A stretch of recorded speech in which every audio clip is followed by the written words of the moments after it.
Okay, guys, I need to tell you about last night because it's been playing on repeat in my head, and I'm still trying to wrap my mind around it. I'm Emma, 20 years old, a college sophomore, juggling classes, a barista job, and life in a tiny apartment. I was half asleep when a knock came at my door after midnight, and against my better judgment, I opened it to find my neighbor Ethan standing there, looking tired and a little lost. He's married, totally off limits, and I was just going to hear him out. But the way we talked, the way we looked at each other, it turned into something more, something neither of us could ignore. My heart's still racing, and I need to share every detail. Stick with me and please like and subscribe for more stories like this. The apartment was cloaked in darkness, the only light coming from the faint golden glow of my string lights draped over the window, casting soft shadows across my tiny living room. I, Emma, was sprawled on my sagging thrift store couch, a psychology textbook open on my lap, its pages dog-eared from late-night study sessions. My eyes were heavy, the words blurring together after a long day of classes and a 6-hour shift at Brood Awakening, the coffee shop where I worked part-time. It was 12:17 a.m. on a chilly October night, and I was dressed for comfort, a faded sweatshirt with the sleeves pulled over my hands, loose sweatpants, and my dark hair spilling messily from a ponytail I'd tugged out hours ago. The building was quiet, save for the occasional creak of the pipes or the distant hum of traffic outside, muffled by the thick brick walls of our 4-story walk-up. I was about to drag myself to bed, the weight of deadlines and espresso stains pulling me toward sleep, when a soft knock came at my door, sharp and unexpected, slicing through the stillness like a stone dropped in a calm pond. My heart jumped, and I froze, the textbook slipping slightly on my lap, my fingers tightening around its edges. Who knocks after midnight? My first thought was the upstairs neighbor, infamous for vacuuming at odd hours, but this was too late even for them. I stood, my bare feet cold against the hardwood floor, and tiptoed to the door, my pulse quickening with a mix of curiosity and unease. I peered through the peephole, the distorted view showing a familiar figure, Ethan Carter, my neighbor across the hall, standing under the dim hallway light. He wore a navy hoodie and jeans, his hands in his pockets. His dark blonde hair mussed like he'd been running his hands through it.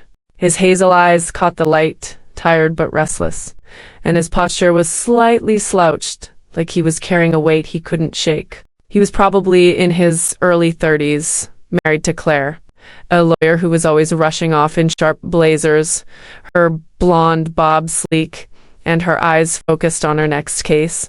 Ethan was different, warm, approachable, with a quiet charm that made my cheeks flush during our hallway chats about the creaky elevator, the best coffee spots, or the upstairs neighbor's late-night cleaning sprees. Not that I was noticing. He was married, and I was just the college kid next door, juggling rent, psych papers, and a pair of succulents that were barely surviving my neglect. I hesitated, my hand on the doorknob, my heart racing. Opening the door after midnight felt reckless, especially to someone like Ethan, whose life was tied to Claire's in ways I could only imagine. Wedding rings, shared bills, framed photos on their shelves. But his presence outside my door, the way he stood there, tired and a little lost, tugged at something in me. I took a deep breath, smoothing my sweatshirt self-consciously, aware of my disheveled looks, faded sweatpants, no makeup, freckles stark against my pale skin, and opened the door, the hinges creaking softly in the quiet. "Ethan?" I said, my voice low, tinged with surprise as the cool hallway air brushed my bare feet. "Everything okay?" He looked up, his eyes meeting mine, tired but warm. A faint smile tugging at his lips that made my stomach flutter despite the late hour. "Hey, Emma. Sorry, I know it's late," he said, his voice soft, almost apologetic. "I couldn't sleep and I needed to talk. Didn't mean to wake you." I leaned against the door frame, my heart still racing, the textbook still clutched in one hand. "You didn't wake me." I was just losing a battle with Freud. I gestured vaguely to the book, trying to lighten the moment. What's up? You look like you've seen a ghost. He chuckled. A low, nervous sound, running a hand through his hair, making it messier in a way that was unfairly charming. Not a ghost. Just a rough night. Can I come in for a sec? I promise I won't keep you long.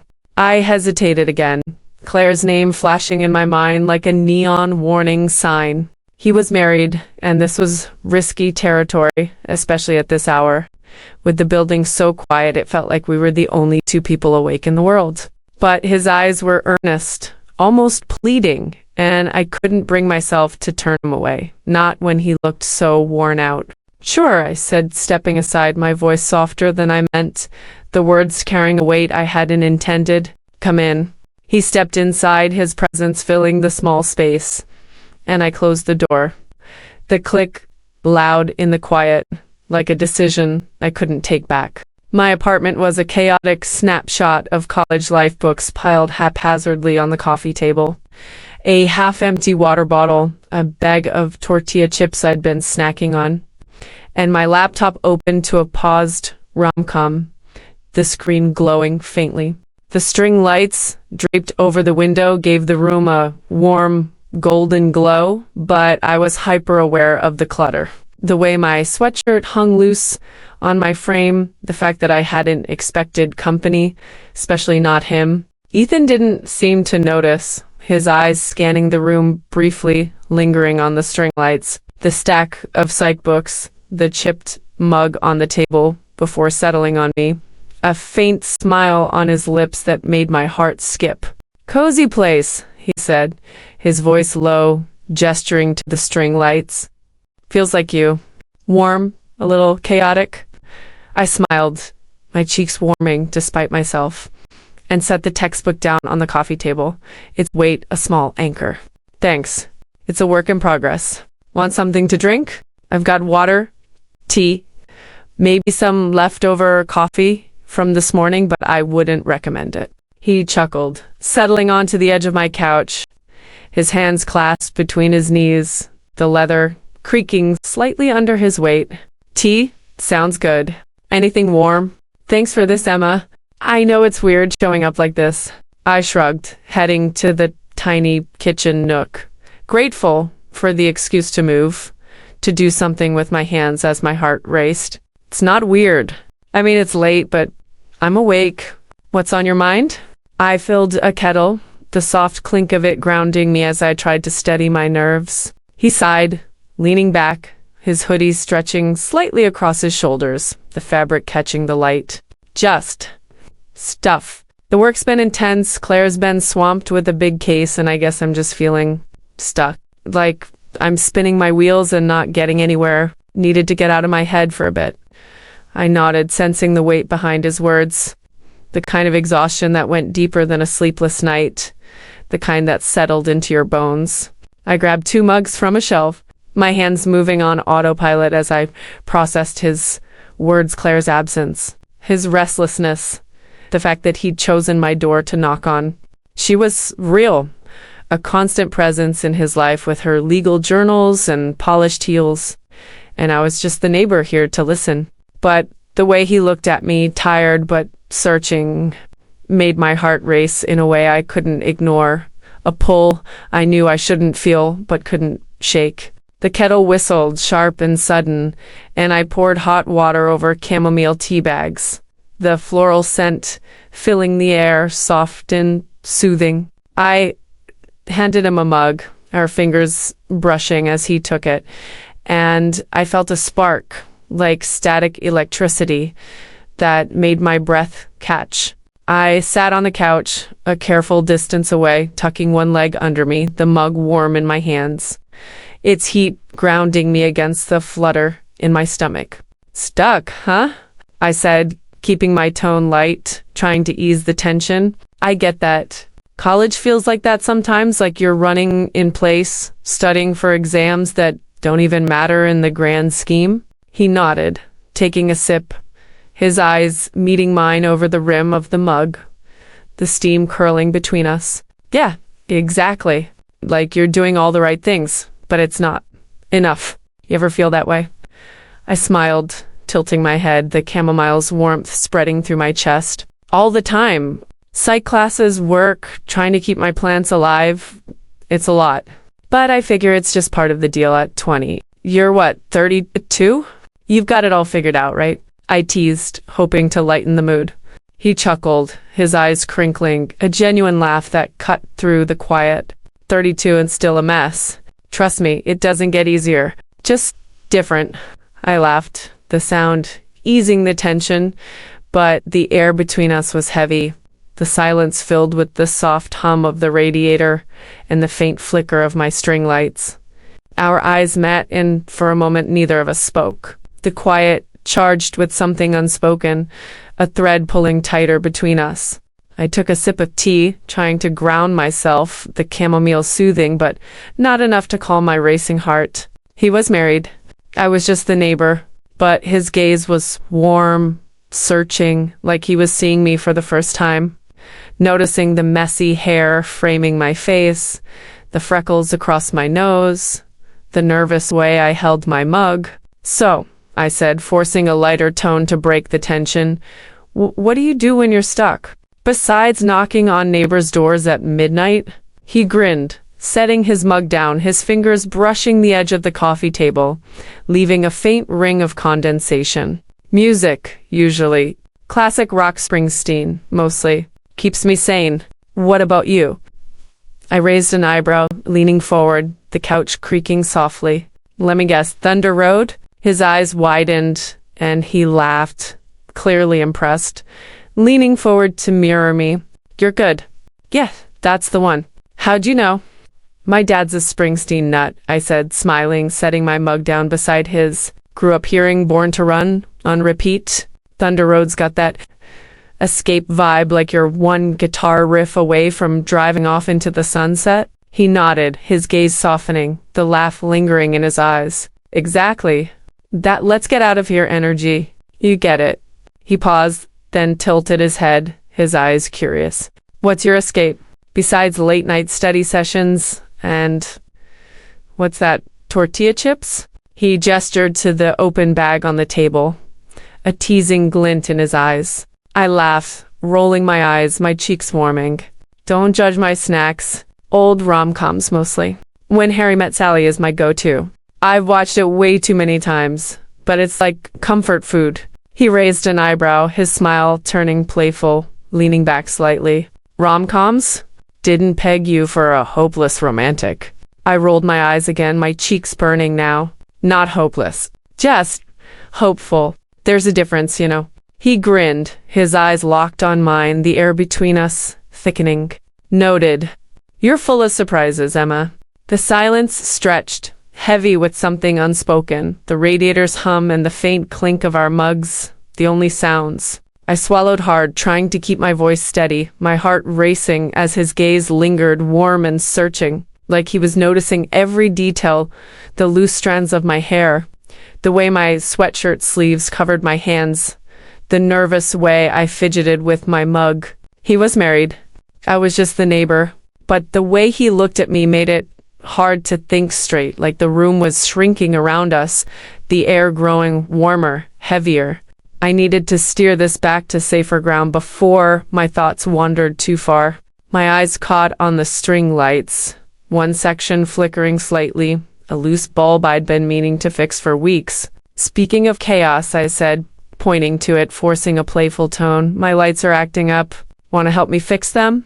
I owe you for keeping you up, and I'm hopeless with this stuff." He chuckled, standing, his hoodie shifting slightly as he moved. "You're putting me to work now? All right, I'm in. Got a screwdriver?" I grinned, hopping up to grab a small toolbox from under my sink, my bare feet cold against the floor as I crossed the room. He followed, and we stood by the window, me holding the string lights as he checked the bulbs, his fingers brushing mine as we worked. Each touch sent a spark through me, like a match catching flame, and I caught myself stealing glances at him, his focused expression, the way his hoodie hugged his shoulder, the faint stubble on his jaw catching the light. We laughed about my shoddy decorating skills, and he teased me about my fancy toolbox, which was just a plastic case with a single screwdriver, a roll of duct tape, and a few loose screws. "You're one to talk," I said, holding a bulb steady as he tightened it. My voice light, but my heart racing from his proximity. "Your apartment's probably all sleek and perfect, Mr. Graphic Designer." He laughed, his eyes meeting mine, close enough that I could see the flecks of green in his hazel irises, the warmth in his gaze making my breath catch. "Hardly. Claire's the organized one. And the chaos papers everywhere, coffee mugs piling up." I smiled, but the air between us shifted. The flickering lights now steady, but the tension growing, a quiet electricity humming between us. We finished, stepping back, and sat on the couch again, closer this time, our knees almost touching, the leather creaking softly under our weight. The conversation flowed effortlessly in my small-town childhood, where the county fair was the highlight of the year, complete with cotton candy and rickety Ferris wheels. His college days at a state school, where he switched from engineering to graphic design after one too many failed exams. A story he told with a self-deprecating laugh that made me smile. We shared bad date stories, mine with a guy who spent an entire dinner talking about his ex, leaving me to eat my pasta in silence. His with a girl who hated rock music, which he swore was a deal breaker, his eyes sparkling as he recounted her horror at his Springsteen obsession. "Rock music's non-negotiable, huh?" I teased, leaning forward, the tea growing cold in my mug. "What else is a deal breaker for you?" He tilted his head, his smile playful, but his eyes serious, like he was weighing his words. "Dishonesty, probably. And bad taste in snacks." He nodded at the tortilla chips, smirking. I laughed, tossing a chip at him, which he caught with a grin. "Rude. These are gourmet. What's your go-to late-night snack?" He leaned back, thinking, his fingers tapping the mug. "Popcorn, maybe? Or whatever's in the fridge usually leftovers Claire's too busy to eat." My heart twinged at Claire's name, a reminder of the line we were skirting, but I pushed it aside, focusing on the moment. The warmth of his laugh, the way his eyes lit up when he talked. We moved on to our favorite books. Mine were psychological thrillers that kept me up late, flipping pages under my covers. His were biographers of musicians like Springsteen and Dylan, stories of people who chased their dreams against the odds. I told him about my psych paper on cognitive biases, how I was fascinated by why people clung to certain beliefs, like why someone might stay in a routine that wasn't working. He shared how he'd once designed a poster for a local band only to have them reject it for being too bold. A story that made us both laugh until my sides ached. As we talked, I noticed my kitchen faucet dripping, a soft, rhythmic plink that it had been annoying me for days. "Speaking of chaos," I said, pointing to it, "my faucet's been driving me nuts. Want to take a look? I'm useless with plumbing, but I've got tools." He chuckled, standing. "You're really putting me to work tonight. All right, let's see what we're dealing with." I grabbed the toolbox again, and we moved to the kitchen nook, standing side by side at the sink. He checked the faucet, his fingers brushing mine as he handed me a wrench. His movements steady, but close enough that I could feel the warmth of his arm. We laughed about my lack of handyman skills, and he teased me about my high-tech toolbox, pointing out the duct tape like it was a museum artifact. I tightened the faucets under his guidance, my hands clumsy but determined. And when the dripping stopped, I grinned, stepping back, my shoulder brushing his. "There," I said, wiping my hands on my sweatpants. "You're welcome for not flooding the place." He laughed, his eyes warm, locking onto mine. "You're a natural. I'm impressed." The air thickened, and I swallowed hard, trying to keep my cool, my heart pounding as we stood close, the kitchen nook feeling smaller than ever. We returned to the couch, the tea cold now, the bag of chips open between us. The conversation drifted to our dreams mine to become a psychologist, to understand why people did what they did. His to start his own design studio, to create something that was entirely his. We talked about our fears, to mine of failing my classes, of not being enough, his of getting lost in the grind, of forgetting what he was working toward. The words came easily, the late hour and the quiet loosening our guards, and the spark between us grew, humming beneath every word, every glance, every accidental brush of our hands as we reached for the chips. Eventually, I glanced at my phone. 2 a.m. Time had slipped away, the night stretching on in a haze of laughter and confessions. I knew he should go, but my feet felt rooted, my heart reluctant to break the moment. "It's really late," I said, my voice soft, the words heavy with hesitation. "I've kept you way too long." He nodded, but his eyes lingered on me, warm and searching, like he wasn't ready for the night to end. "Yeah, probably. But this was really nice, Emma. I mean it." My heart fluttered, and I bit my lip, trying to keep my cool, the chamomile's faint scent still lingering in the air. "Yeah, it was." I stood, and he followed, walking to the door, his steps slow, like he was stalling. "Thanks for talking," I said, my hand brushing his arm as I opened the door, the touch lingering, electric, sending a shiver through me. "Thanks for opening the door," he said, his voice low, his gaze softening, like he was trying to hold on to the moment. "You're kind of amazing." My heart raced, and I stepped into the doorway, the cool hallway air a shock against my flushed skin. "Anytime, Ethan. You know where to find me." He grinned, pausing in the hall, his hoodie catching the dim light. "Next time I'll bring coffee. Or maybe snacks better than your chips." I laughed, leaning against the doorframe, my heart still pounding. "Deal. See you around." As he walked across the hall to his apartment, I closed the door, my heart pounding against my ribs, the memory of his touch, his smile, his voice lingering, a spark we both felt, one we shouldn't chase, but couldn't quite forget. Thanks for listening to my confession, guys. I hope you felt that spark as much as I did. If you loved this story, please like and subscribe for more.